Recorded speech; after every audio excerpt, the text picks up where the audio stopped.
Hello everyone. I am going to start a new chapter, chapter number 2, and the name of the chapter is Good Neighbors.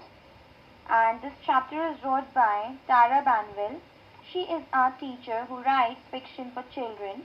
She is the administrator of My English Club, a social networking site for English learners.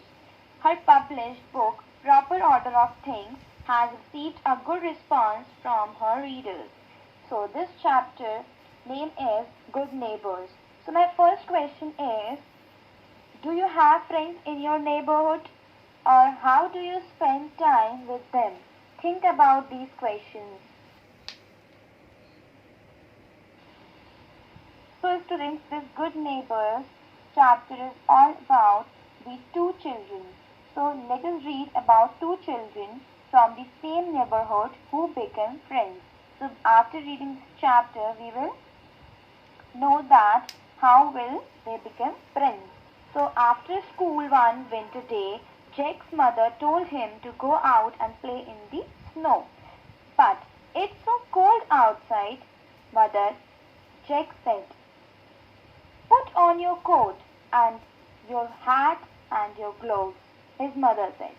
You can build a snowman before your father comes home. I'm going to need a carrot for the nose, Jack said, and I will need something for the snowman's hat and face. Jack got a bucket and collected everything he needed to decorate his snowman. His mother promised she would watch him build the snowman from the window. As you can see in this picture, outside his front yard, Jack started with a very small ball of snow. He got on his knees and rolled the snow into a big ball. At another window, someone else was watching Jack play. It was his new neighbor, Nyako. Nyako asked her mother if she could go outside and help Jack build his snowman. It's very cold outside, Mom. Are you sure you want to go out and play? Her mother asked. Yes, mother, Nyako said. I will wear my coat and my hat and my gloves. Nyako's mother helped her put on her winter clothes and promised to watch her from the window. You can play until your father comes home, her mother said. After this, Nyako ran outside to Jack's yard and asked if she could help him finish his snowman. Yes, please, help me, Jack said. My father will be from somewhere else and my father will be home from work very soon. Okay, what can I do? Nyako asked. I built my snowman's body with two snowballs. I need to roll one more for my snowman's head. But snowman has only two small balls. One is for the body and one is for the head, Nyako said. No snowman always have three snowballs, Jack said. I don't think I need you to help me after all. Jack picked up some snow and made it into a small snowball. He got on his knees and rolled the snow away from Nyako to make the snowman's hat. Nyako walked into her own yard and began to build her snowman. I don't want to build a snowman with Jack. Anyway, she thought to herself, I'm going to make my own.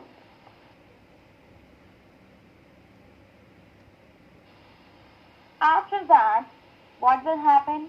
Nyako rolled two big balls of snow and put them on the top of each other. When she finished, she took off her hat and scarf and decorated the snowman. Finally, she found some sticks and pine cones and made her snowman's eyes, mouth, and arms. Her mother clapped from the window. Jack made a hat for his snowman with his bucket. He used his mother's sewing buttons for the eyes of and mouth. Lastly, He added a carrot for the snowman's nose. After he finished, Jack's mother smiled and pointed. His father was driving up the street. Suddenly, a terrible thing happened. And what was that terrible thing? The hat fell off Jack's snowman and crashed to the ground. Oh no, my snowman has fallen apart, Jack said, and my father is almost home.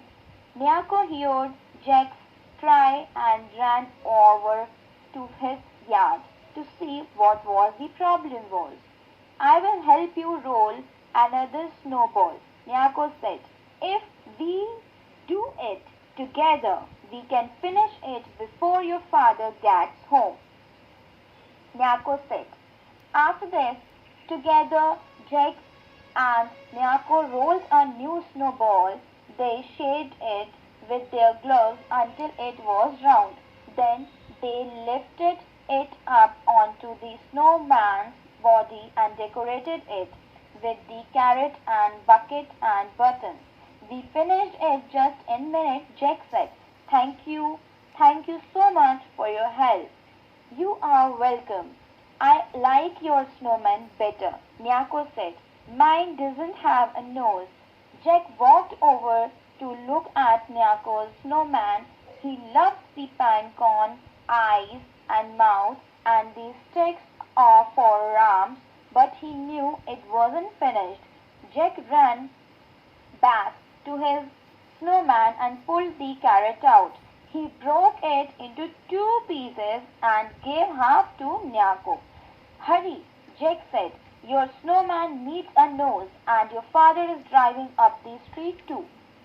Nyako said, thank you so much. And then Jack said, you're welcome. I think our snowman make a good neighbors. So this is a story. This is a story of good neighbors. In this is a story of two children who are neighbors and later become friends. The author describes how children are simple at heart, at first do not get along with each other. They try to build their own snowman, but they fail. As they begin to help each other to make a snowman, they come closer and become friends. They gradually understand the value of working together as a team. So, this story is all about this. So, students, what you learn in the end of this story that what is the importance of teamwork? You all are thinking that why is learning teamwork important? So, teamwork will help kids communicate with others, increase their social skills and self-confidence, and help them to develop into happier adults. You all are thinking that what is ma'am, what are the advantages of teamwork? So children working in teams increases collaboration and allows brainstorming. As a result, more ideas are developed and productivity improves. Two or more people are always better than one for solving problems, finishing off difficult tasks and increasing creativity. So, to know more about it, again and again go through this video and clear your doubts.